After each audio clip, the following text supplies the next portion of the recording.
I think I went into it with high expectations, and I think it blew me away. So like I didn't expect it to be this good, for me. I thought it was going to be good, but it was, dude, it exceeded my expectations, I guess. I expected it to be good the way the last one was, but dude, this movie was perfection. Yeah.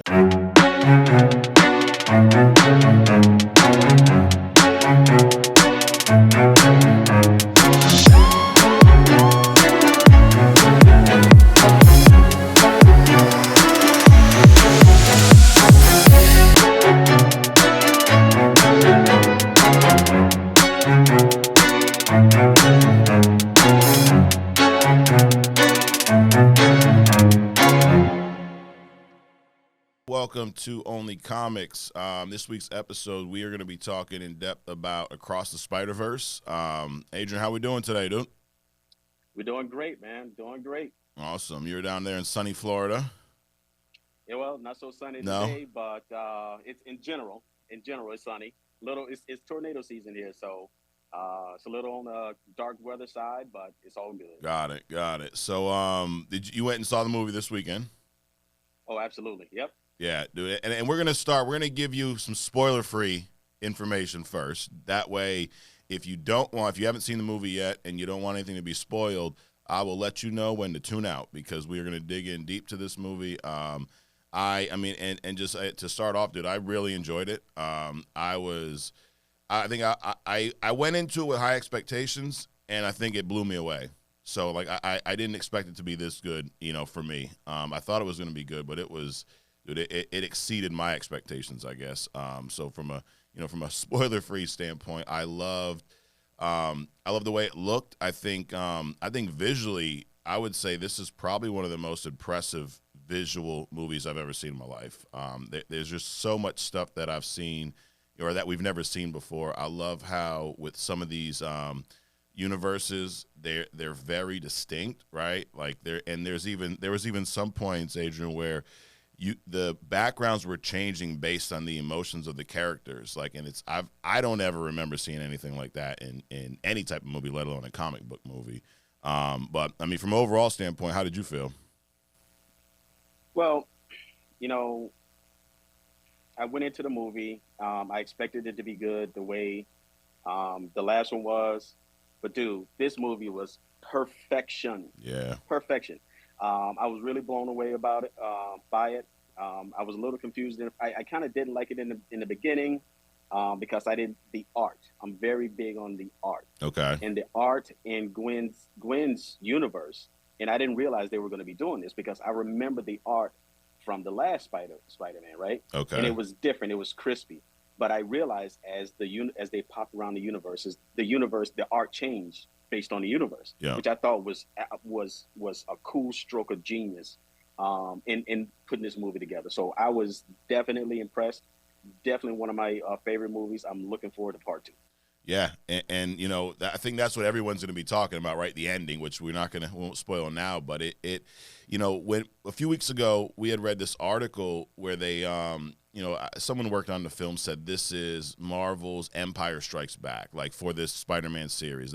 So to me, that's pretty high expectation. That is a pretty high standard that they were setting, and in my opinion, I think they lived up to that hype. I mean, I think with all the emotion behind it. I was surprised, Adrian, by how like you were a little bit concerned about it being too funny, right? And Right. it wasn't. I mean, it had its humor in spurts, but for being an animated movie, kind of geared, I'd say more towards kids, right? I mean, there was a Right. T-Rex dinosaur. Remember the first one? There was the pig who was a dino. I mean, there was a Right. T-Rex Spider-Man in the first one. There was a pig who was a Spider-Man. So you expect it to kind of lean off of that, that humor card that you always talk about. But I think they did a Mm, great job of building that emotion throughout. mm.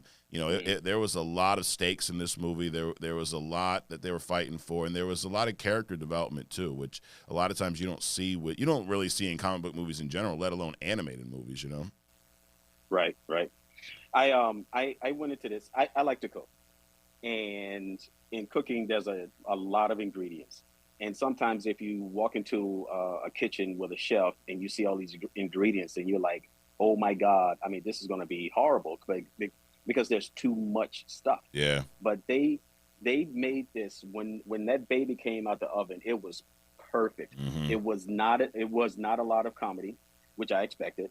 The characters didn't stumble all over each other. I mean, they kind of did at some point in the movie, Yeah, at but times. not.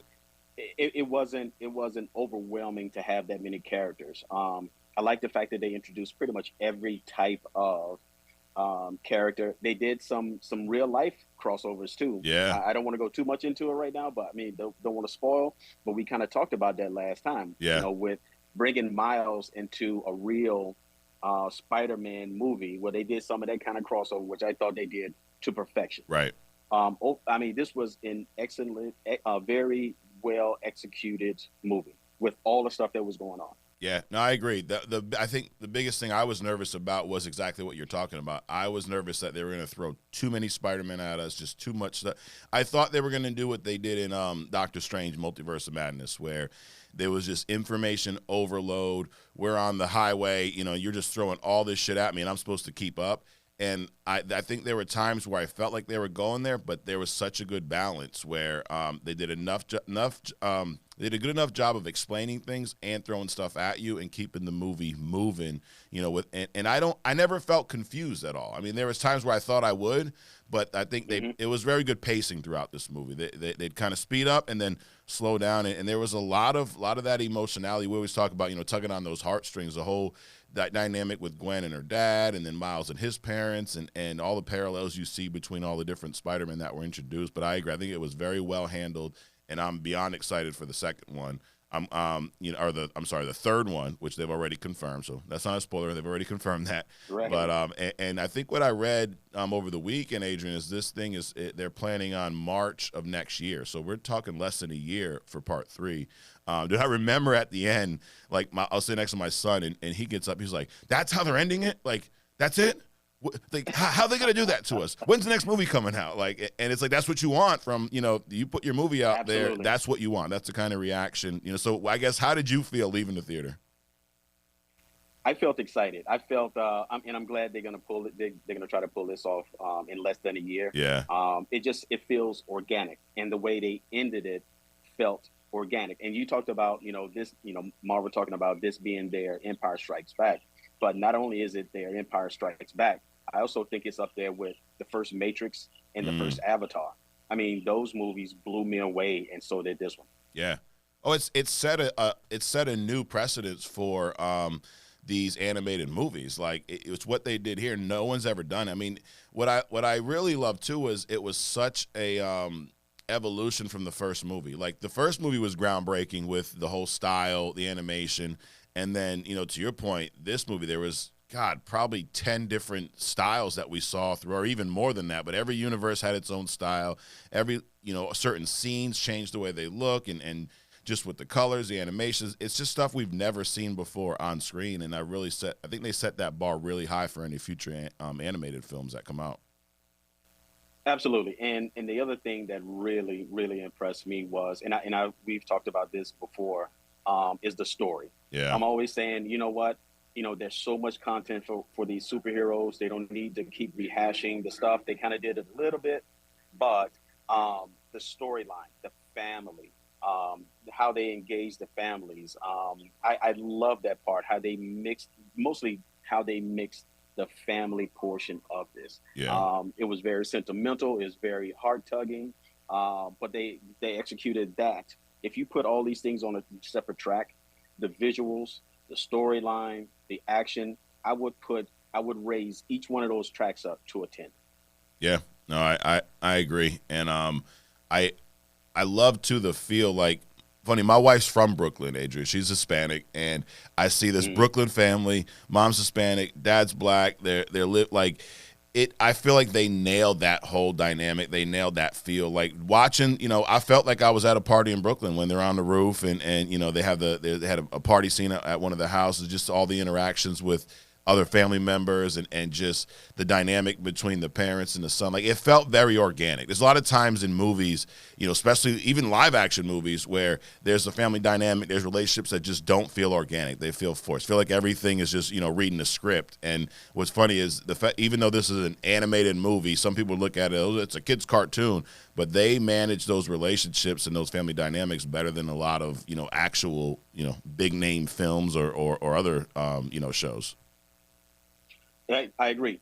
What they actually captured on that rooftop picnic thing was, so when they first got into the argument and the DJ turned the music up, Yep.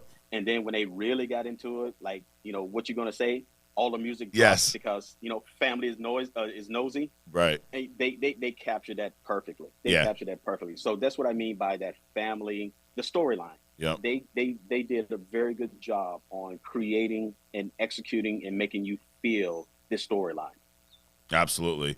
Now, before we get into spoilers, I'm going to give my rating. Last week, I think I said I predicted I would rate it at least a 9. I'm going to go 9.5. I don't, he was a perfect 10. I don't know. I don't think I've ever given a film a perfect 10, but I'd say 9.5, which to me is, if I look back at the first Spiderverse movie, I'd probably give that one a 8.8, maybe 8.8, 9. So I think this one it was improved upon that, and I'm beyond interested and excited for the next one. So I'd say 9.5. What about you? I'm thinking 9.5, 9.9. Okay. Actually. Of course, it seems like every time I go into a movie, I have some kind of disturbance. It was some kids, they crashed in. Obviously, they were in the movie, jumping around from theater to theater. Yeah. So I had to get up and, exert some force there. Um, so that was kind of so I kind of missed a little bit, but definitely a strong 9.5, but I'm leaning more toward like a 9.9 on this one. Wow. That's awesome. I agree. I did, dude. I had a little disturbance too. Now I guess fortunately for Marvel, this movie was packed. Which the past couple movies I went to, even when we reviewed Guardians, the movie was not packed. This one it was pretty packed. And yeah, we had kids on both sides of us. They're moving seats. They're making. When there's not a lot of noise in the movie going on, they're making a bunch of noise, dropping popcorn buckets, all kinds of shit. So yeah, we had to settle them down a little bit too. But it is what it is, I guess. But I guess a good sign for Marvel, because I don't think that they've not done well at the box office. Not done well is all relative. It's I guess they've not done well compared to Marvel standards lately, right? These movies have they've not kicked ass like Endgame, Infinity War. I don't think they've had a $1 billion film, in a while. But this one, I mean, from what I heard, what I've read as far as early numbers and just what I saw at the theater yesterday, it does seem like this movie's moving the needle. So I guess good thing for Marvel in general. But right. Let's hop into the this is where, if you've not seen the movie, we are going to spoil some stuff. We're going to dig in and we're going to talk about some of our favorite scenes.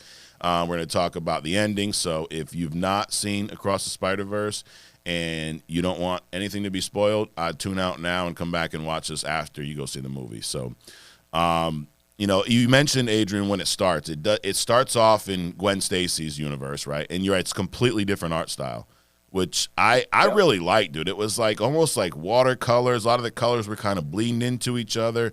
And I just noticed that, when there was a scene in her universe, I feel like a lot of times the background and all just, all these background images would kind of shift with and match almost the emotions of the characters. Like I remember when she goes back to her universe later in the film and, she's talking to her dad. At first, she's sad or whatnot, and it's like blues and pinks, and they're dripping, almost like simulating like tears, right? And then when her and her dad embrace, all of a sudden everything lights up, and it's like I don't ever remember seeing anything like that in any other film. And go ahead. No, I noticed that too, and that was very cool. At first, when the Gwen Stacy universe came in, I'm like, is this a Gwen? It's like a Flash in a Batman movie. Is this a Batman movie or is it a Flash movie? I'm like, is this a Gwen Stacy Spider-Man movie? But it made sense later, and definitely when they switched over to Miles' universe, and then that artwork that I'm used to, popped in. I was like, oh, okay, Yeah. that was executed very well. So now I get it. So definitely, it's a lot. So when you watch this movie, you can't just look at the characters. You have to kind of look at, focus in on the character, but keep your eyes also, excuse me, also trained on the background, because the background is also setting the tone, setting the mood. Yeah. Oh yeah, dude, I found myself sometimes not distracted, but I'm like, I didn't want to miss anything. So like, I'm watching the characters, but I want to see what the hell's going on in the background. Why is that changing back Right. there? What's coming in? Because there's, we've just seen this movie once, but I bet every time we see this movie, we're gonna uncover a lot more Easter eggs, a lot more hidden, imagery in the background. Like there was so much packed into this film, Mm-hmm. But so yeah, we start off in Gwen's world, and they're attacked by this vulture from like the Renaissance era, which I thought was Right. pretty cool. It almost, if you remember the first movie, when Miles gets bit by the spider, and I think it's Peter B. Parker they call him, he was fighting this giant version of Green Goblin under the sewers. It kind of brought me back to that a little bit. Like we're starting off with, Mm-hmm. not Miles. We're starting off with another Spider person. Here we got, Spider Woman, Gwen. In the first movie, it was Peter, and he was fighting Green Goblin. She's fighting this vulture, but I think right off the bat we realized this is not a vulture from her universe. And I like how when any of these characters changed universes, when they're moving out throughout this multiverse, they maintain their look from their universe, right? So this vulture comes into Right. Gwen's universe, and it's still like in black and white. It's like made out of paper. It's this Renaissance. Right. So I enjoyed that battle, and I like how I feel like sometimes it's risky for a movie to jump right into new things. Like, we talked about the Doctor Strange movie where they just throw everything at you in like 4 seconds, and it's risky, but when it's done right, I think it is really great, becomes really great film. Like we jumped right into it. Gwen's fighting this vulture. All of a sudden, a few other spider people show up, right? Miguel O'Hara shows up. The one spider person that, I guess if I had one critique about this film, Adrian, I'm not excited about seeing a pregnant Spider Woman running around and fighting. Yeah, I'm sorry. yeah, I agree. It took me a minute to wrap my head around that one. I was not feeling it. Then she was getting slammed around up against stuff throughout Yeah. the movie. I mean, I'm kind of glad they didn't, have a birth during the movie. Yeah. Because it would have seemed forced, because she was in a lot of, she was scrapping. Right. That woman was scrapping. Yeah, So she I was. felt some kind. I agree. I felt some kind of way about that one. And I think she's a good character without being pregnant. I don't mind the character. I love the portrayal of it. I'm just like, the fact that she's pregnant the whole time, it's like it's distracting to me. I'm like, why is this chick Right. pregnant, freaking swinging around and fighting people and trying to like go home and have your freaking baby and come back, girl? Like, stop. So I was not a big fan of that. I'd like to see the background story on that. Why did they? It's not why did they introduce the character. Yeah. Why did they introduce her pregnant? Right. I'd like to see, because I agree. She's a strong enough character. She could have done that, without the pregnancy. Yeah. But I would love to hear the backstory on that. Why did they bring her in there pregnant? Yeah. Like 8-9 months pregnant, kind of pregnant. Yeah, right. She's not like I just found out. This is like we about to have this Right. baby, but shit, might as well save the multiverse real quick before I have my kid. Right. So they get into this big fight, and eventually we learn why Gwen has what her issue is, right? What's bringing her down, and we I guess this was teased in the first film when Gwen talked about Peter Parker being her best friend, and then she couldn't save him, but we didn't realize the stakes behind that. Like her dad's a police captain, like most Spider-Man stories. Gwen Stacy's father's a police captain, and he's chasing Spider-Woman. He doesn't know his daughter's Spider-Woman yet, and Peter, Right. in Gwen's universe, Peter takes some type of serum because in Gwen's universe, Peter does not have powers. So Gwen Stacy's the one who has powers, and he takes some type of serum because he wants to be special like her. He then becomes Lizard, and they're Right. fighting or whatnot, and he basically dies in this fight. She didn't realize he was Lizard until after the fight, and just like a lot of these superhero movies, cops show up right at the worst time. It's like, you Sure. ever notice in this? I mean, maybe it's like it's like real life, right? They show up at the absolute worst time. Everything's done, everything's blown up, and then the hero's there, and the cop shows up, like, oh shit, you did it. Like, how often does that happen? It's just kind of funny. But we see this interesting dynamic with Gwen and her father, because he kind of catches her, and then she reveals to her dad that she's Spider-Woman, and her dad's very conflicted, but he kind of maintains that that police oath he takes, and he tries to arrest her, and reluctantly Miguel O'Hara, who is the Spider-Man 2099, him and the pregnant chick, pregnant Spider Girl. They basically take Spider-Gwen with them, and she kind of leaves her father, goes off to this multiverse. But I really, and that was before the credits. Like, that was just kind of the opening, like, epilogue, I guess, if you will. Right. But Right. I think it really, at that point, I realized, oh, this is going to be a big movie. This is not going to be a comedy fest the whole time. We got some real stakes going on here. But I really enjoyed that setup with Gwen, her father, Peter, the whole deal. What about you? Right. I agree. That was very, very well done. Going back to the vulture thing, I love that Renaissance ingredient that they Yeah. threw in there. It made sense. I love he had this like pocket universe of weapons and stuff. So all of that was done very well. Yep, I agree with. But I also, it's like, why do they? If you got somebody kind of crouched over somebody crying over them, how does that mean that you killed them? So I don't understand how that you become the villain because you're crying over somebody. Right. So, Well, but it was what it was. I guess even in the movies, police don't always get it right. Right. That's what they're trying to tell us. But yeah, I enjoyed that setup. And then, like you said, then we cut right back to Miles' universe. And I like how it maintained, like, I think it was maybe they probably added a little more to it, but it was still that same style that we saw. Like this, I said this a few weeks ago when we were talking about the first movie, and I said that it looked like a comic book that came to life, and I think this movie even doubles down on that. Like, I think in the first movie there were scenes where it looked like a comic book came to life, and this movie, I think from the beginning till the end, I literally felt like I was inside of one of these really, really cool looking Spider-Man comics for the the entire time. Were you talking? I can't hear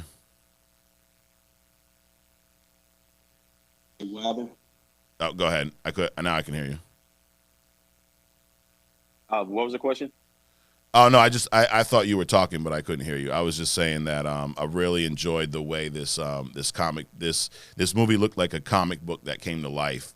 Almost double down from the first movie. Absolutely, absolutely. I seriously, I mean, this is up there. Anyway, we'll get into it as we go on with the review. But so we get in the Miles universe, right? And his parents are waiting for him. They're at this and I like how there's still this whole groundedness about it, right? Like, Miles is still a high school kid, and his parents are really down his back. And it's funny because I have a teenager, I have a senior in high school, and seeing that, I'm like, I know what that's like. Like, dude, are you graduating? Where you at? You got all your credits? What's going on? You're thinking about college? Like, Right. and you get to see it real time. Even though this kid he's Spider-Man, he's got these amazing powers, but he's also still just a high school kid. And I think that's what has always drawn me to the Spider-Man character in general, regardless of whether it's Peter Parker, whether it's Miles. I love the fact that he's just a regular high school kid struggling with a lot of stuff that normal kids struggle with, right? And so we get to see it starts off with that. His mom and dad, they're meeting with this guidance counselor, and Miles is late, and this is where we encounter Spot, this new villain. And when I first saw this guy in the trailers, I didn't think he was going to be the main villain. I thought he was just, when you see these movies and like they introduce and almost they joked about it a lot. They called him a villain of the week. They introduced the villain of the week in the beginning, right? Just some small little sideline character. Like, you think back to like the first, or like Dark Knight when Batman shows up and it's like Scarecrow from the first movie and just a bunch of thugs. Like, he wraps them up no problem. Right. And then we see the Joker. So I just thought this dude was going to be one of those, like, just, hey, some dude that Miles picks up real quick to lead to the main story. But I like how this character kind of evolved. Like, it started off as almost a joke. Initially, how did you feel about the Spot? I thought he was a side character as well. Yeah. I mean, Spider-Man's snacking while he's laughing at him. As stuff is pouring out of holes in his body. But I agree. I like the way he developed. into this nemesis, which he liked to call himself throughout the thing. He was Yeah. pissed off because he was the villain of the week, so he set out to prove himself. And I think toward the end he was there. Yeah, absolutely. And I like the callbacks to the first movie. How I think some of the best villains in comic books are the villains where the hero kind of accidentally creates the villain. Like we talk about Batman and Joker. And depending on what origin you're reading, but hey, Joker falls into the vat of acid at Ace Chemicals. And becomes a Joker. Mm, You got Iron Man right. shirt on. I mean, how many villains did Iron Man create just by whatever pissing people off? I mean, Ultron. He created Ultron, trying to create an AI in the movies, and so I, Right. I love still we kind of get to see that here with Spider-Man, where him saving the universe, the multiverse in the first movie. Through that, he kind of creates this dude Spot, and we get to see him. I mean, really, he's trying to extract revenge on Spider-Man for what happened in the first movie, and and eventually, through this, Spider-Man ties him up or whatnot, goes to the meeting with the family, which I thought that was pretty fun, and I love how you mentioned this just by watching the trailers recently. They've aged Miles in this movie. Like this movie Hmm. takes place, I think, 16 months after the first one. But he's 15 Hmm. years old, so you can tell this kid's growing up a little bit. I really liked how the difference in the way the character looked in this movie. Yeah, yeah, I like that. I like the age. I like well back to superheroes creating villains. I mean, they've all done it. Yeah. Batman, Superman. With Lex Luthor, Batman with the Joker, and it's kind of like a play on why cops don't like vigilantes Mm, because regardless of what you do, you're gonna excite some people. They're gonna go out and try to do the same thing. You're gonna piss some people off. They're gonna come out and try to be the villain, or you're just gonna the whole community is up in the roar and feeling emboldened to do things that they shouldn't be doing. So I can kind of understand it, but definitely, um, you know, these superheroes are creating their villains, and you don't know where they're coming from. You think you're doing something cool, yeah. and then you just piss this one individual off, and that's all it takes. Then you got the Jokers, and you got the Lex Luthors, you got the Ultrons, you got all these things. But with the growing up thing, I like that. That's just part of life. Obviously he's not in Franklin Richards' universe where Franklin is keeping everybody the same age, but Yeah. we'll see how it plays out. We'll see how much they age him throughout this process. Yeah, absolutely.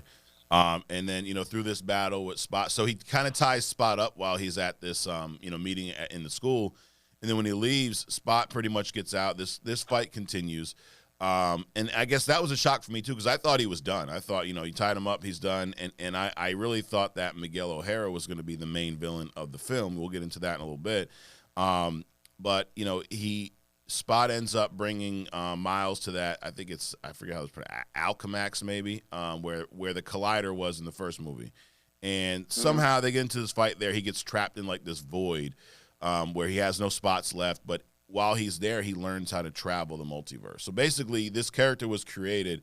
If you remember the first movie, they had that big collider where Kingpin was trying to find his family from another universe and bring them into his, right? That the old Right, classic, like right, it's like the Flash stuff, right? Flash lost right, his mom. He wants to save her. Kingpin loses his wife and daughter, I believe it was, and he wants to find them from another universe and bring them back. It's almost like you got right, WandaVision. Wanda, she has kids in some universe somewhere. She wants to be with her kids. She wants to go find them. So right. it's I guess a common theme with a lot of these multiverse movies. But that's Spot ends up getting caught up in this void, and then through that learns how to travel the multiverse because we learn that Spot was created by this collider, which helps individuals travel that multiverse. So he has that power. He learns how to use it, and then I think that a little bit later, Miles is grounded, and even like that too. Like the dude is Spider-Man, but he's grounded. you know, Right, right. that was interesting. And then Gwen shows up. Now, what were you thinking when Gwen first showed up? I thought this was kind of going to be like a love story, Yeah, which would have been cool. But like she said, I like the fact that they throughout the process they made things kind of obvious. Like Spot, it was like, okay, you created me. Miles doesn't know how he created him, but in other superhero nemesis, situations, it's assumed that the superhero created the villain. Yeah. But in this case, they're telling you, "Hey, you created me." Gwen is saying, "Hey, with all these universes, every time there's a romance, blah blah blah, it goes bad." So that's why they're not. That's why it wasn't really a love story.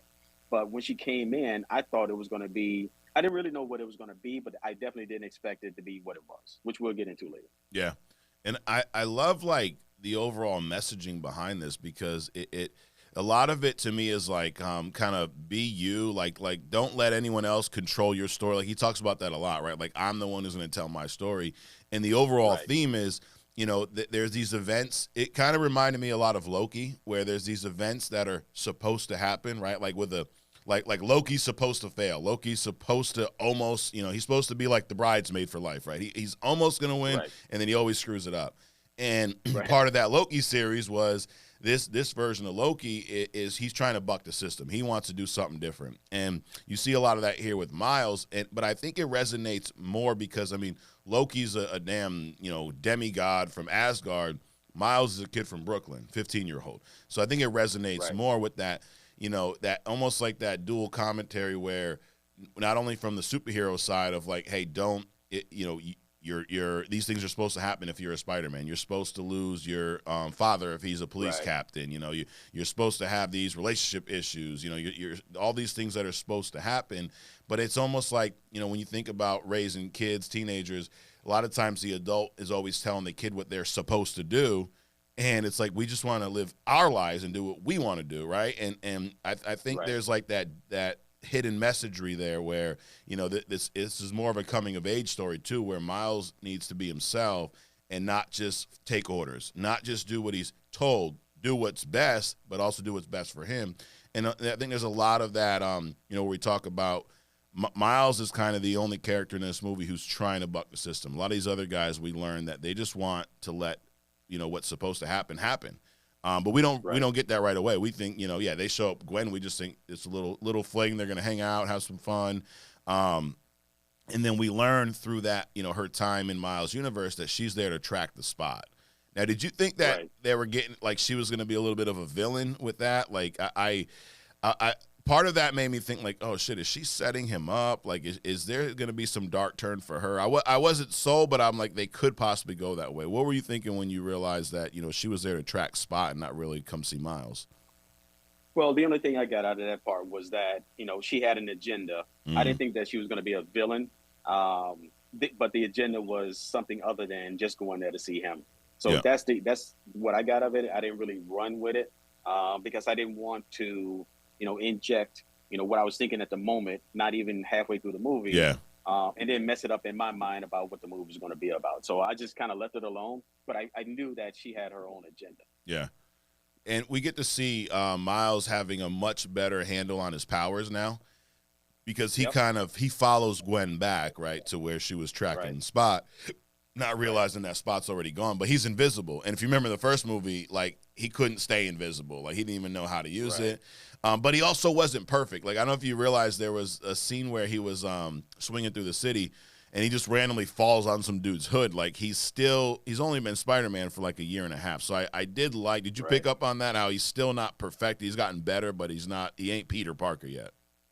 Right. Well, I think at some point if he's thinking about it, he stumbles a bit. Yeah. But toward the end, when he was fighting the 200 other spider people, I mean, he was on it. Right.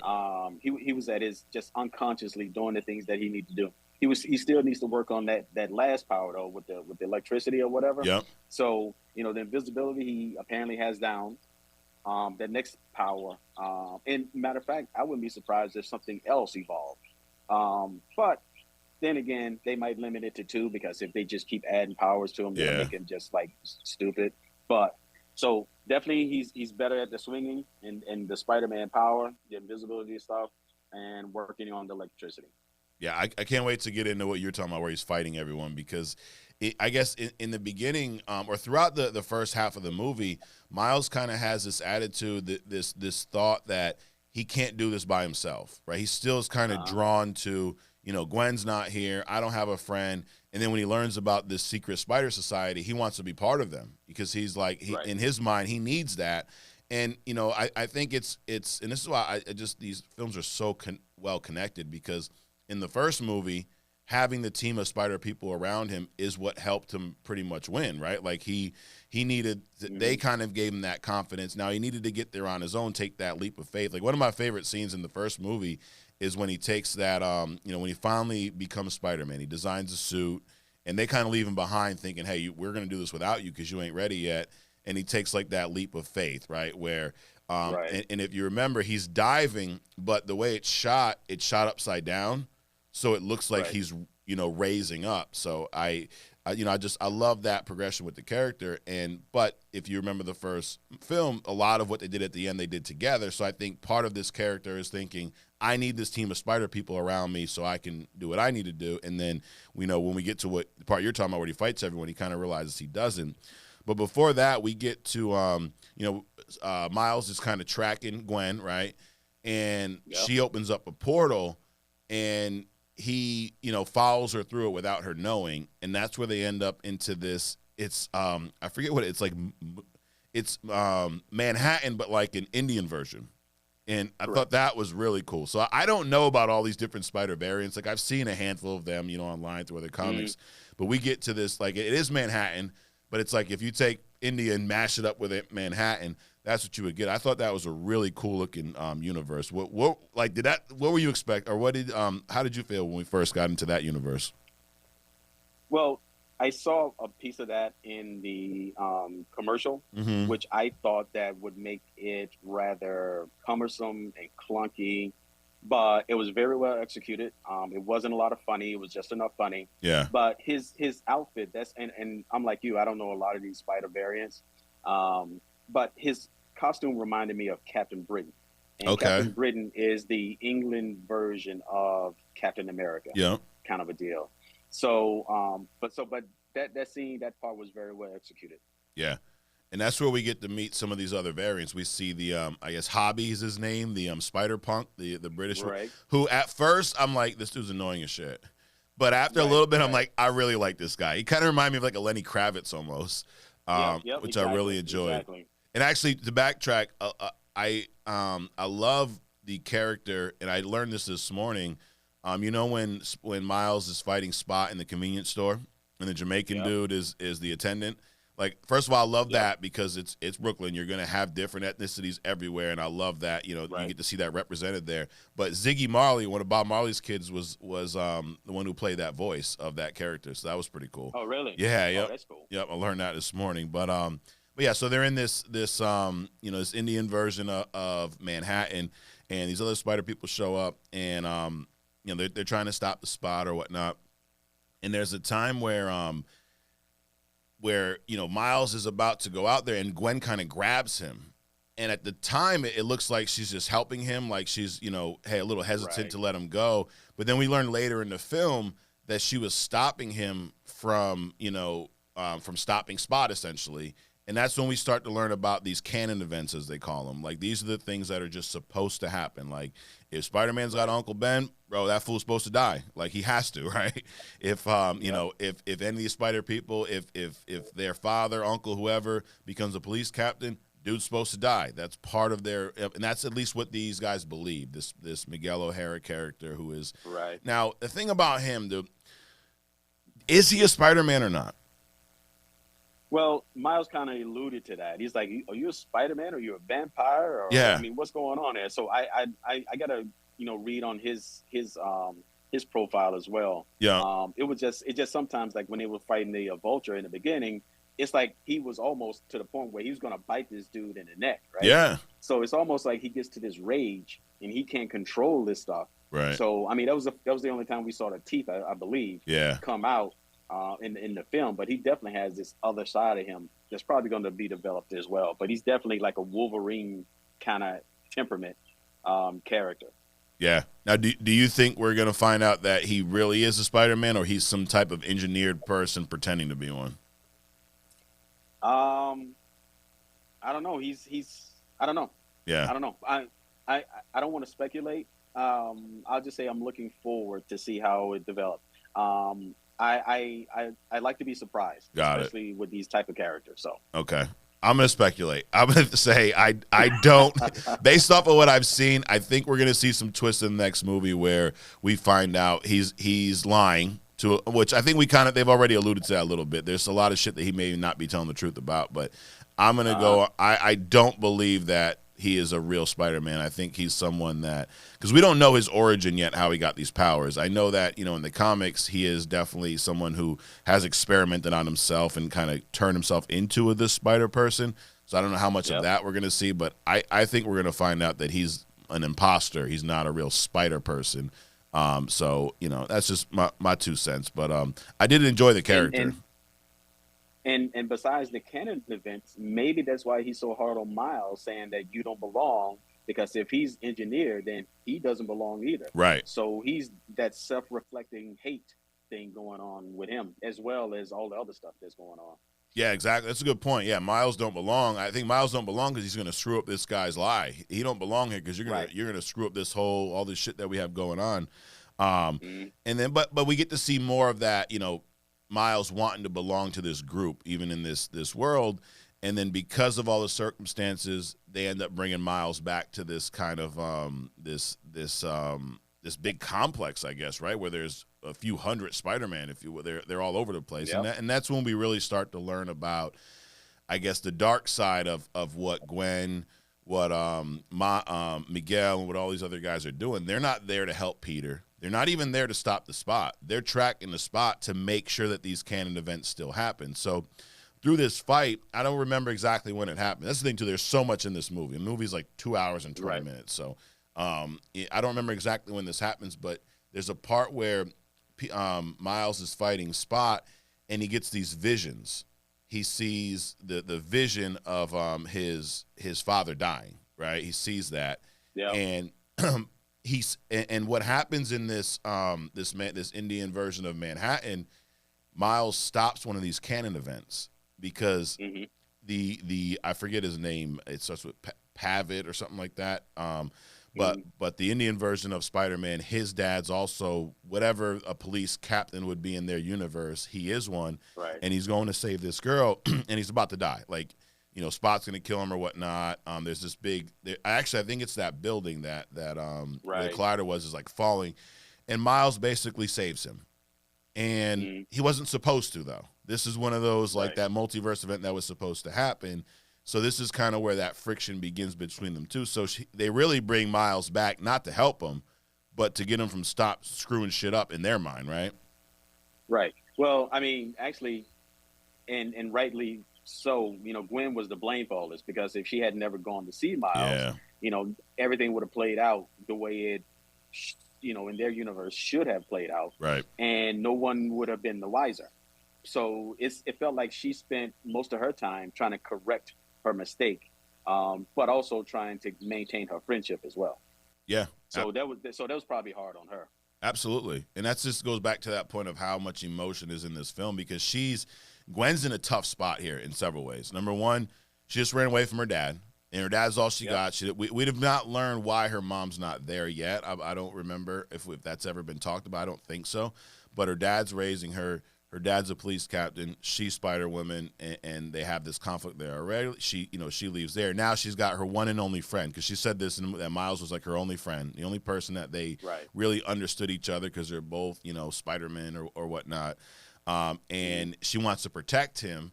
So she does, and I even think Miguel was giving her shit for not explaining everything to him. She's like, you didn't tell him all the you didn't. He doesn't know this. Like, well, he only knows bits and pieces. So not only did she screw it up by going to see him, then when she saw him, she didn't explain everything to him. So he's going along thinking they're trying to save the world and stop Spot, and really no, they're just trying to maintain this multiverse. So yeah, he's kind of on the outs. But you mentioned earlier when during the spoiler-free part about these live action cameos. And I agree. That's one thing, because you remember when you asked me like a week ago, I was like, I don't want to see any live action people in Miles. Right. I did because I was like, Marvel makes me nervous sometimes. Let's be honest. A lot of times they fuck shit up. Like, be straight up. Like they, Right. I Right. love Marvel, dude. I mean, it's partly why I do this pod. I do. I love what they do, But just because I love what they Uh, do, I don't always think it's perfect. Sometimes right. they fuck shit up. So I was Right. thinking, God, if they start bringing live act, it's just going to be a mess. But they did Mm-hmm. it. You know, we were talking last week about the Childish Gambino cameo, Donald Glover, Mm-hmm. and we get to see him as Prowler here. So that was the Right. same dude from, Spider-Man Homecoming. So this, obviously takes place years later. But Mm-hmm. he's captured here in this complex. So we get to see Donald Glover kind of dressed up as the Prowler, right? And Mm-hmm. then the other part we get to see of these live action Spider-Man is when they're talking about these canon events, the Right. Uncle Ben's dying. We're seeing like Right. Tobey Maguire with his Uncle Ben, Andrew Garfield. Like Yeah. I thought that was really cool and really done well. Yeah. Again, that's another one of those singular lines that if you were to push it up, it'll be a 10. That Yeah. was very well executed. It was like the background. It put a lot of content in your mind, but in a logical order. Yeah. And that's what I love about this. They had so much going on, but the ingredients that made up this meal at the end was very well measured and put together. There Yeah. was no confusion at any point in this movie about what was going on or about what was happening. Right. Absolutely. And I forget when this happens. If you do, feel free to correct me. But Spot at some point he pretty much levels up. He amplifies his power. I forget if he I forget where when it happens. There's just so much going on in this movie. But he's no longer just this bullshit weak villain of the week character. He's now amplified his power. He's, and he even changed his appearance a little bit. I think in the beginning Right. it was more white with black spots. Now he's more black, kind of dripping. He's a little bit bigger. He's got more power. So he's becoming like a real threat, which I like because we talked about earlier. I looked at him as just some sideline villain, but then he evolves into this real viable threat. And this is at the same time where Miles realizes like, oh, he's going to kill my dad. We also, we talked about the pregnant Spider-Woman. And then we get Right. Peter, I guess they call him Peter B. Parker in the movie. And I was just thinking when you were talking, like, how do I explain this guy? I'm like, he's an idiot. Right. He's a freaking idiot. Like, it's Right. like, in Guardians where they're all meeting, he goes, oh, you have a moron? I got a moron too. It's kind of like the same shit where Miles like, oh, y'all got a dumbass? I got a dumbass too. He's Peter B. Parker. Right. Now, and that was the same with the kid. I was nervous that we were going to see the little, Mayday, the little baby that he had in his front. Like, I thought it was funny, but also like, dude, why is this guy in the freaking multiverse, with all this shit going on in his daughter? Like, why didn't he just leave her home with MJ? How did you Right. feel I mean, about that? Yeah, I'm the same way. You think it's cute in the beginning, but then they're going through all these complicated machineries. Yeah. The baby can get crushed. She's sitting there witnessing Spider-Man 2099, all of his rage, but when he touches the baby, he's got this calming effect. But she's all over the place. Yeah. I thought there was definitely some child endangerment, and there was absolutely no reason because apparently MJ was doing nothing at home. Right. So he could have left her. But then, I guess it's one of those background comedy things because she was like, "Did you take the baby to another fight or something like that?" Yeah. But he, again, why was the baby always there? Right. They could have introduced the baby in the beginning, saw that she can crawl walls. That's cool. Leave her at home with MJ. Forget all that child endangerment stuff. So there was definitely a couple of child endangerment, pieces to this. The pregnant, the 8 or 9 month pregnant Spider-Woman and Mayhem or whatever her name was. Mayday. Mayday crawling around Yeah. everywhere that she shouldn't have been. Well, I guess in the whole multiverse, they don't have DCYF because they would have been up in that bitch like, dude, listen, take the kid home. You're pregnant, go home. Y'all are endangering all kinds of kids. You don't get these spider kids taken away. But I guess that don't happen in the multiverse. Right. And now, I guess, looking at it from the other side, I would assume that because this guy is Peter Parker, the OG Spider-Man, and I think they needed to almost nerf him in a way, right? Because for most fans would probably think, well, why doesn't he just come in and like save everyone? He's the OG Spider-Man. But this dude is an older version because really the Peter Parker that we know and love or whatnot died in the first movie. This is an alternate version who is older, made a lot more mistakes. I mean, even when we meet him in the first movie, he's overweight. He's divorced Right. from MJ, MJ. and he's Right. like living in some shitty apartment somewhere by himself, depressed, eating pizza every night. So I guess this Right. was their way of kind of putting him on the shelf, so we're not relying on him. It'd be like, Iron Man's in the movie. Why didn't you just save the day, dude? He's Iron Man. But it'd be like Iron Man, Right. his suit's broken, he's 80 years old, he really can't do shit, So I Right. guess they kind of needed to do something to keep him on the shelf. But yeah, I like that we didn't see the baby in these the end scenes when everyone's about to die. Right. And then we get to this part where you mentioned earlier where, Miles is trapped, right? Miguel realizes this dude's trying to stop what's supposed to happen. He's trying to ruin these canon events. So he traps Miles. But if you remember the Spider Punk, the dude, Hobby, I think his name was, he had mentioned Right. something because, they call it a venom bite or something like that, his electric power. And Mm-hmm. in the beginning, there was times where he wasn't using it right. He was touching, and he only had his fingerprints on it. And Right. this dude Hobby was like, "Dude, put your whole hands." Basically, the power in this film is what he's touching. If it's any type of energy, he can absorb it and throw it right back at you, pretty much. Almost like the T'Challa's purple suit in Black Panther.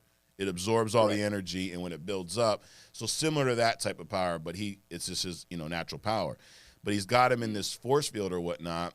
And he eventually breaks out. He absorbs the power, busts out. And I think this is the point in the film where, I was talking about earlier, where we see Miles so dependent or thinking he needs to depend on this team. I think this is when he realized, like, I can do this myself. I got what it takes to get this done. And it's so, you talk about just like, life stuff in general. Like, I believe that, hey, we all got what we need. We just got to use it. We got to use it right. The ones that succeed use it more than others. And I think we kind of get to see that narrative here where it's like Miles has everything he needs. He's a smart kid. Go ahead. Yeah, but what he didn't have is the understanding that he had what he needed. Right. He didn't have the challenge. He didn't have, the people that, he was craving these people because they're like him. Yeah. But the whole time he spent the last 16 months, training himself and learning how to do all this stuff on his own. So he thought that he needed them. But the only part that was missing was the experience of having them with them and realizing, hey, I've already arrived. Yeah. I thought I needed you, but I really don't. And that's a lot of people don't have that opportunity. They kind of flow through life, not really knowing their potential, even though they're very good at what they do. Yep. They're in a better position, but they just don't have that challenge to put them over the top. And I think when he busted out that thing, he realized, hey, I already got this. And he also had, by that point, the betrayal. Right. So he also realized that not only do I have this, I have to have it because nobody else has it for me. Yeah. And that's so, like, it's just, very, very accurate to just life in general, right? A lot of times people, especially in that age group, you're in middle school, you're in high school, you look at everyone else as, I want to be them, right? They have what I want. He's cool. He's got better shoes, got better clothes. He's funnier. He gets more girls, whatever it is. Growing up, we're always looking, at outside sources as something. I want to be that. I don't have enough yet. I'd be better. I mean, how many times do you hear, if I was taller, I would have done X, Y, and Z. And if I was stronger, and if I was smarter, and I didn't get into a school like so-and-so, or, we these pressures that society, we put on ourselves, or whatever, we get to see that in this film where he's thinking, as a superhero, I'm not it, dude. I'm struggling. They're better than me. Gwen's this and Miguel's that, and I want to be part of that. And at this point, you're right. Essentially, he feels betrayed. And in this, we learn that in the first movie, the spider that bit him was not from Miles' universe. So he's from another universe. So what Miguel's saying is, in your universe, you're not supposed to be Spider-Man. Peter Parker was Spider-Man. He died. And there's a universe out there that doesn't have Spider-Man, so we need to send it back there pretty much. Like, basically, dude, you screwed everything up. So Miles is really just trying to so his idea is to lock Miles up in this compound. They're anomalies. He said that, and it reminds me of Loki with the, I forget the name of these events they called them, but it was similar to, the anomaly here in the Spiderverse. Like, Miles was not supposed to be there, so he's an anomaly. We need to get rid of him. And that's where all those characters, when we get to the Spider Compound, where we talked about, the Prowler, Donald Glover's Prowler being there. Those are all anomalies that this Spider team went out and caught, brought back, almost like the TVA and Loki, where they go find these variants and bring them Right. back, right? So we kind of Yep. get to see some of that, but then this is that moment where Miles realizes that, you know what, I'm not gonna. I have what it takes. I'm gonna I can do this by myself, and he's running and he's fighting everyone, and no one thinks he has a plan, but he does. I mean, eventually all these spider people are chasing him, and we get to see a really, really cool looking fight between Miguel O'Hara and Miles, kind of climbing up this. It's almost like a train going up to the sky or whatnot. But I thought that was an awesome scene. What about you? Oh, absolutely. Everybody on the space elevator. Once again, he was, well, not once again, but he in his mind formulated a plan on the go, which is a great reflection of, the year and a half that he spent by himself. He matured himself. Yeah. So he created a plan on the go to get 200 Spider-Mans out of the complex, as far away from it as possible, on this space elevator, I guess they want to call it. Yeah. On this space elevator. And I also agree that fight between the two Spider-Mans was epic. Yep. And they're yelling at each other, and like all of this stuff comes out, and Peter B and Stacy, they're paralyzed because they realize, not only did they betray him going into this, they betrayed him by not visiting him because of the betrayal that they had to carry out. Right. But they also intentionally didn't share things with him, even as to why he was there. Well, he was there because he jumped in the portal without them knowing about it. But they could have explained some things to him even while he was there, but they didn't. So there was just this betrayal after betrayal after betrayal. And, that sinks into your heart, where it's like, oh my God, it's like everybody around me is not the people that I thought that they were. Right. So that's like the icing on the cake, as, okay, I've already done the things I need to do. So now I need to execute. Yeah. So there was like an epic fight. I loved it. I just didn't see the part. I mean, he jumped off the train or the space elevator, and what did he do? Like disappear in the middle of the sky? Or, I mean, how did he even get down? So, but anyway, I'll watch it again. Yeah, no, I know what you're talking about. It took me a second too, but he used his invisible power. So he jumps out, because I was honestly thinking the whole time, like, why doesn't he just go invisible? And Right. he has that skill, but maybe he's got to be in the right state of mind to use it. I don't know, but I think because at first I'm like, well, I thought he just disappeared into a portal or something. Like, where the hell does this dude go? But then when I realized, because what you're talking about is they're going up this space elevator, and then through this battle at some point, Miles kind of breaks out when he realizes that they're far enough away from the complex, right? And then Right. he's kind of going back towards the headquarters, but he just disappears. But now thinking back, he uses his invincibility power or invisible power, and they don't know where he's going, but he ends up back inside the complex. And Right. at some point throughout this part, we learn that there's this machine that they have will detect your DNA and send you back to the right universe that you're supposed to be in based off of your DNA, right? So he's invisible, and he's working with the there was this also was interesting. There was a spider person who was an avatar. It was like a Right. girl at home playing VR. It reminded me of some Ready Player One type shit. Like she's at home playing VR, and she's at this complex. That was pretty cool. Because she was grounded too. Yeah. She was grounded too. So that's why she couldn't be there in person. Yeah. So she showed up the way that she could. Yeah, that was cool. That was awesome because I mean, they're Spider-Man games. A lot of this, gaming culture, comics that kind of intermingle. So I thought that was a cool little, kind of acknowledgement towards that. But he gets back to this complex, and he's kind of they're setting up this machine to send him back. And then eventually he gets sent back to his universe. And then Miguel he's pissed at Gwen, realizes she's like a liability. He sends her back to the universe as well. And he I think he takes her bracelet or whatnot. Right. But and then she ends up she goes back home, and she sees her dad. And this is that scene we were talking about earlier, which I thought was done so well.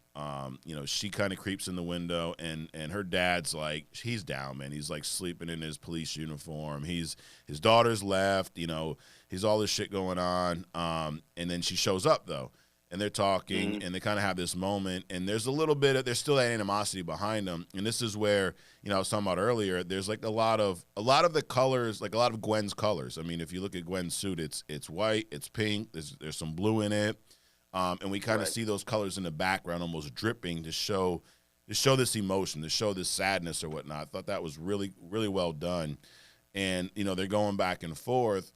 And at some point, they kind of embrace, right? Like they realize, like, we need to put this, you know, stop fighting or whatever. They hug each other, and then you see everything kind of light up. I thought that was really cool, really, really well done. How'd you feel about that scene? It was a sappy moment, but very well done, just like everything else in the movie. I definitely you see the at first it starts out subtly, Yeah. and you don't kind of pay attention to it, but then you see the pastel colors kind of Yep. dripping down. It was a nice scene. I like that, Yeah. and I like the fact that they reconcile, because you don't get to see that a lot in these types of movies. Also, True. Yeah, that's a good point. And your great point. It does build slowly. It's not like, mm, you're right. At first, you don't even notice it because it's very subtle. But yeah, then the colors grow more vibrant, and then when they embrace, so I really enjoyed that. And then we learned that this is where her dad gives her a gift that someone else left for her, which we learned was the Spider Punk, the dude Hobby right, left one of those time traveling watches for her. You right. know it. Well, it was actually his, which because That's you can right. kind of tell by the way it was drawn. Yes. It was from his universe, either his or the Vultures, because they were kind of similar. Yeah. But if he left her his Yeah. bracelet, then Where's how he? did he get back? Yeah, how did he get back? Yeah, and So that's a good. anyway, that was interesting. Yeah, that's a good That was point. interesting. That's a good point. So he may still be in Gwen's universe because I don't think he didn't have access to another one. And I agree. I think it was his because it was colorful. So if it was Vultures, it would have been Right. that black and white. So he must have left his. And as far as what we know with these things, if you don't have one of those bracelets, you can't travel back. So he may be stuck in Gwen's universe somewhere. Right. And then Gwen goes. So then we see this interesting scene where Miles is in his room, and Gwen is going back to Miles's universe as well. And then Miles decides to tell. Now, in the beginning, Gwen told Miles, "Don't ever tell your parents you're Spider-Man," because she had the first experience where she told her dad, and he was about to arrest her. It went bad, so she's kind of going, "Hey, don't do that because it went bad for me." Which is like, there's a lot of things with teenagers where they like to keep things from their parents, right? Because they're afraid how they're going to react. So we kind of get to see that here as well. Obviously, whole different, like I don't think my son's hiding the fact that he's Spider-Man from me, but I'm sure they're hiding something. So we get to see that dynamic. And then he's telling his mom that he's Spider-Man, and she has no idea what he's talking about. And part of me, I'm like, wait a minute. And I'm trying to think back. Is there ever a scene where his mom acknowledges? I know the dad does because the dad's worked with him before and all that stuff. And actually, talking about that reminds me of an earlier scene where Spider-Man, Miles, dressed up as Spider-Man, is talking to his dad, and his dad doesn't know he's Miles. I thought that was a cool scene. Right. And he's just telling him, Yep. like, just let him spread his wings. And he's like, what are you talking about? But anyways, we get to this room, and then he's telling his mom about him. He's Spider-Man. She don't believe him. She mentioned his hair, like you did something different with your hair. Now, at what point did you realize off the bat he was in a different universe, or did you think that he was at his actual room where he was supposed to be? No, I didn't get it until the uncle came in. Yeah, same. Because I realized then that the machine at the other place, it doesn't send you back based on your DNA. It sends you back based on the DNA of your power, Yeah, or the spider that gave you the power, right. which is why he ended up in that universe. Yeah, right. Yeah, we didn't know that off the bat, but they did tell you that, and I like what you said earlier is that they explained everything. Like you were never confused. You were never Right. going like, we talked about this with the Guardians movie. I shouldn't have to wait for the director to come out after the fact and tell me what happened in the movie. I shouldn't leave the movie and have to go look up things online to figure out what happened. I should be able Right. to learn that by now. It doesn't need to be in your face, but there should be enough subtle hints and information given to where we can figure it out and they did that there. They explained to us the spider was not from Miles' universe, and yet what you just pointed out, they sent it back based off of the spider DNA. So Miles is in this other universe where there's no Spider-Man.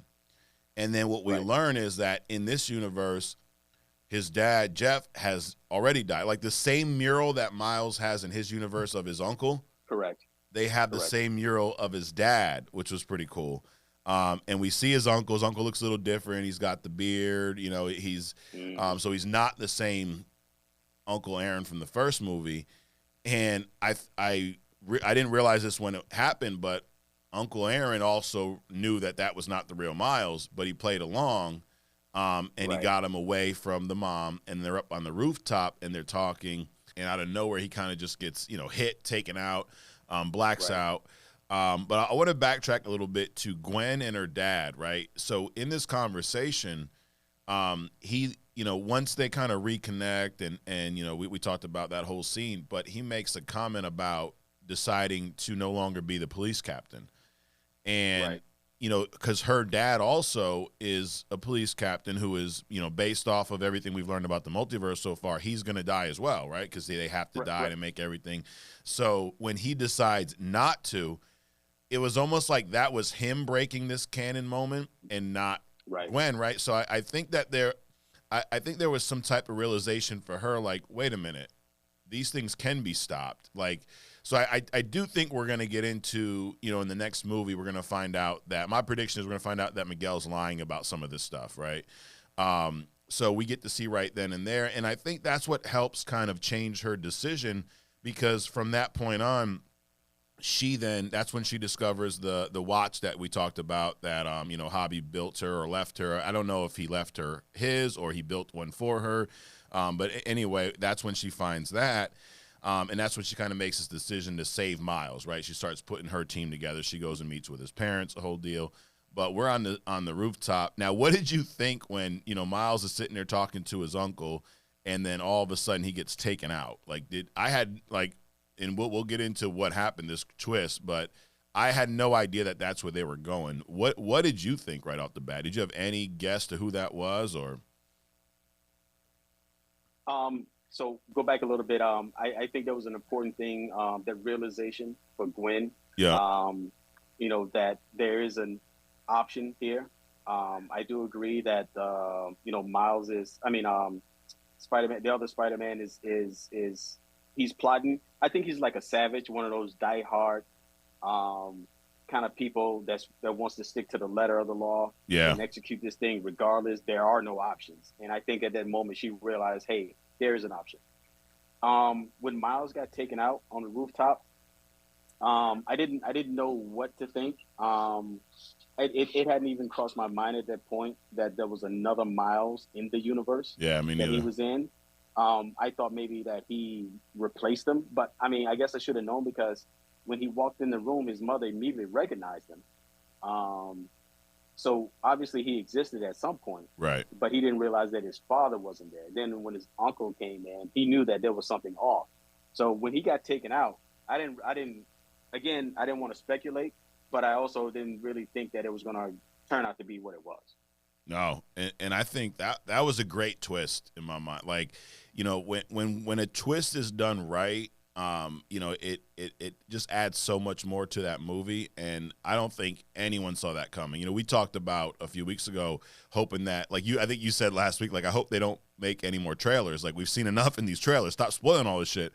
But I think they did a good job of kind of rehashing the same things in the trailers. There was a lot that happened in the movie that we didn't know or see about, in any of these other trailers or spoilers anywhere else. So I like that fact was hidden. But yeah, I did not see that coming. But I thought that was a really cool twist, because then we kind of, Miles is tied up, right?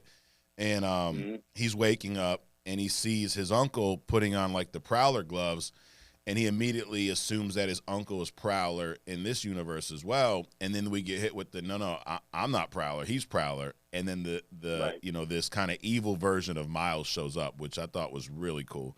How'd you feel about that scene? I was thrown off by that because I thought he was the Prowler too, Yeah, and that just speaks to the perfection of this movie. How the plot twist.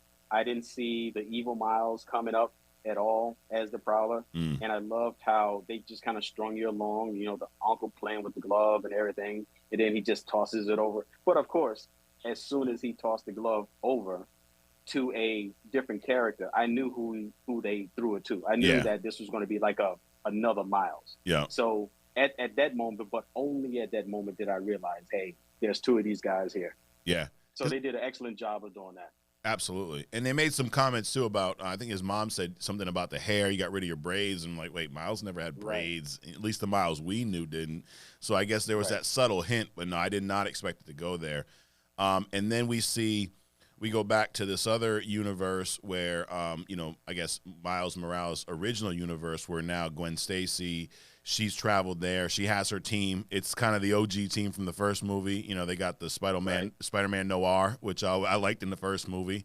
You got, Penny Parker, you got Spider-Ham, I guess they call it, and, Peter B. So they have this team together where now that Gwen realizes that you can stop these canon events, and because I think what we were told in the past was if you were to stop this canon event, that whole universe is going to die, right? And I think we realized that didn't happen. It didn't happen in when when Miles saved the captain in the Indian Manhattan. So, and it also didn't happen when Gwen's dad said, "I'm not going to be the captain anymore." So I think we start to see some just some half truths in this whole Miguel story or whatnot. So, but then we see the Spot, his attack kind of begins. And this is like where we get to that cliffhanger, because then we cut back to Miles and they hit you with the to be continued, and it just stops. Right. Like, dude, I don't remember. I mean, outside of maybe, I think the last time I felt that way in a movie was maybe Infinity War. When we actually got to see the snap, everyone's disappearing. You're like, oh shit, they actually did it.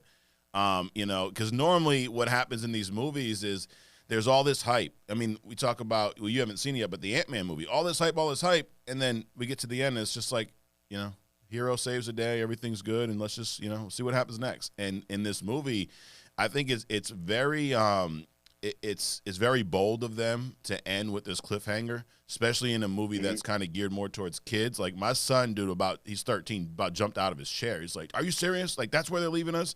But I thought it was executed perfectly, and you use the word perfect a lot. I mean, this is probably as close to a perfect film that we've seen with any of these comic book movies for a long time, in my opinion. But I think it's on that Infinity War level. I do see the Empire Strikes Back comparisons. This is that middle film that kind of just leaves everything in question. Like we have no idea really where they're going. Now, obviously, it's a comic book superhero movie. I believe that in the next film, somehow Miles is going to save everything, put it all back. But I just love this. We got almost a year to wait with this uncertainty of what the hell is going to happen with these characters. But now, what were you thinking at that cliffhanger moment? Well, I was thinking that I felt about that to be continued exactly opposite of the way I felt about the very last Game of Thrones movie. I was hurt, disappointed, disgusted with the last Game of Thrones movie, and I was equally oppositely as passionate about the ending of this movie. Yeah. It's a great cliffhanger. There's a lot of teasers in there. Miles, he's sparking up his fingers. Yeah. The evil Miles has the glove up next to the good Miles' head. The team is getting ready to execute. So, and Spot, he's coming into his own. He's ready to pounce. So, a lot going on. So, there's a lot to be expected. Yeah. No, absolutely. And I'm looking forward to this next chapter. I do think, I love where they're going. My only hesitance is I hope they don't drop the ball with this third one. Marvel does have a history of, building things up at times and then not living up to the hype. But I hope that doesn't happen with these. But all in all, dude, I love this film. I mean, I'm already thinking like, dude, when can I go back and see it again? Because I know there's so much shit that I didn't see the first time. But overall, I love the experience. So if you're watching, hey, if you made it this far and didn't see it yet, please go watch it. But again, this is probably, if we ever rank all of our films, all of our comic, but this is going to be up at the very, very top for me. Like I'm looking at this film the same way I look at Civil War, Infinity War, Endgame. Like this is one of those. and maybe even above, Spider-Man 2, X-Men 2, Days of Future Past. Like, this is one of those, to me, it's going to be an iconic film. And I think it's changed the game. I think any other future animation films, like, they have a lot to live up to. It set the bar really high for future Marvel projects, future Spider-Man. Like, this is how you do comic book stuff correctly. This is how you have a good balance of comedy, of emotion, of stakes, of action. I mean, there was so much to this film. And like you kind of, you made the analogy of like cooking. This was a Thanksgiving feast. This was a well-prepared Thanksgiving feast with all the helpings, with the mashed potatoes, the gravy, the stuffing, the cran. It had everything, dude. It had the dessert, and then it had that cliffhanger of like, shit, are they going to top this next year? Will they make a better meal next year? But I'm here for the ride, dude. But my final thoughts, I love it. I'm going 9.5, and I can't wait to see it again. I'm definitely gonna go see it again because, like you said, I'm sure that there's teasers in there that we didn't see. There's things that we didn't see or didn't pay attention to. Again, this is right up there for me with the first Matrix, the first Avatar, just mind-blowing movies. And I'm glad that they're going to try to push this out, the second one, within a year, because I think people are going to be talking about this for the next year, literally. I think people are going to be talking about this. An excellent blend of everything. If you think about an equalizer in a studio, you got these the bars, graphics, soundtrack. That's one thing we didn't talk about. The soundtrack was amazing. The storyline, to me, all of those, if you push up all of those levers, they're all at 10 for me. So definitely going to see it again soon. I would put this, like I said, a very strong 9.5. I'll even take it up to 9.8, 9.9 for me. I think we're going to be talking about this and like you said, this is going to set the bar for not just comic movies. I think comic book movies. I think movies in general. Yeah. Because it captured the attention. It captures your attention with the storyline, as well as with the graphics. Right. Forget about the superhero stuff. The story was just a good thing. And when I went to see the movie, Mike, there was a lot of older people. It wasn't a bunch of kids in there. Yeah. It was a lot of older people watching this movie. So they did a great job of capturing that audience as well. So they're going to be talking about this for the next year. I agree. Definitely. I think my last, I guess, statement I'll make on this is it has me, Adrian, in this mode now where I want to see more of this than I want to see MCU stuff.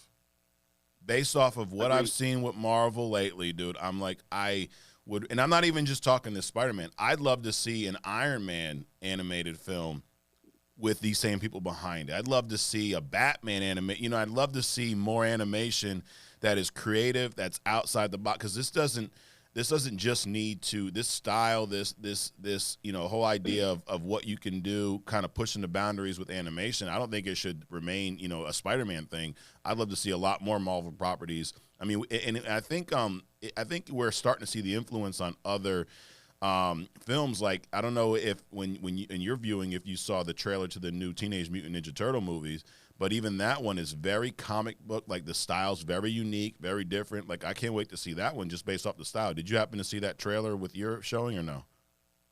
I didn't see that trailer. Okay.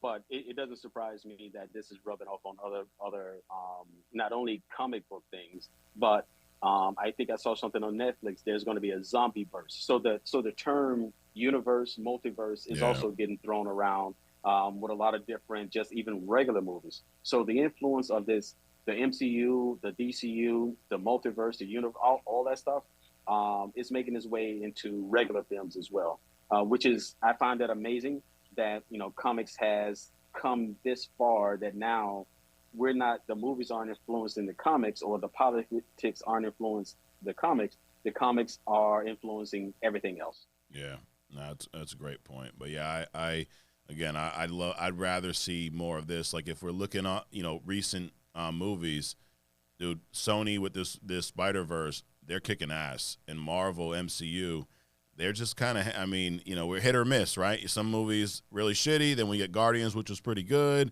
and we'll remain to see kind of where we go forward. But I'm much more excited about this Beyond the Spider-Verse movie coming out next year than I am anything that Marvel's dropping in the next year, to be honest. I mean, we got Deadpool 3, but that's like 2 years away.